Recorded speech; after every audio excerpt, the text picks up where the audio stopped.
Remember when the internet was fun and exciting? I do. We never had to worry about quote-unquote misinformation because we were actually thinking for ourselves to determine if something we was looking at was true or not. Big tech wants to change that. Have you noticed that Google, YouTube, news organizations, and social media sites are fact-checking and censoring alternative news? That is their way of controlling how you think, like mind control. If you go on a website and notice that they are politically biased, then it's pretty clear that they cannot be trusted.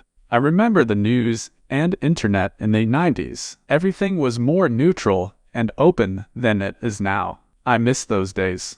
Google just recently announced that they're doubling down on misinformation through what they call a pre-bunking campaign.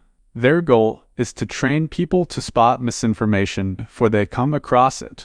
People need to stand up against big tech before they end up ruining people's lives. Not only will the future generation not be able to think for themselves, but we will also lose our constitutional rights, like free speech, freedom of expression, etc.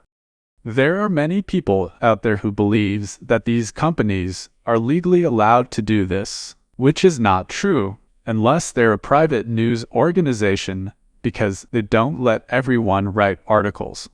Social media, Google, and YouTube is a public square which allows almost everybody to use their platform, which means they have to abide by Section 230 laws.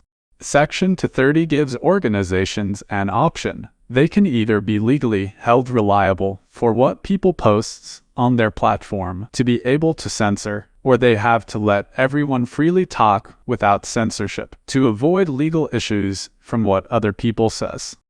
What big tech is doing is playing both sides. They want to be able to censor anybody, as well as not be legally held liable for what other people posts, which is something they cannot do, but are currently getting away with.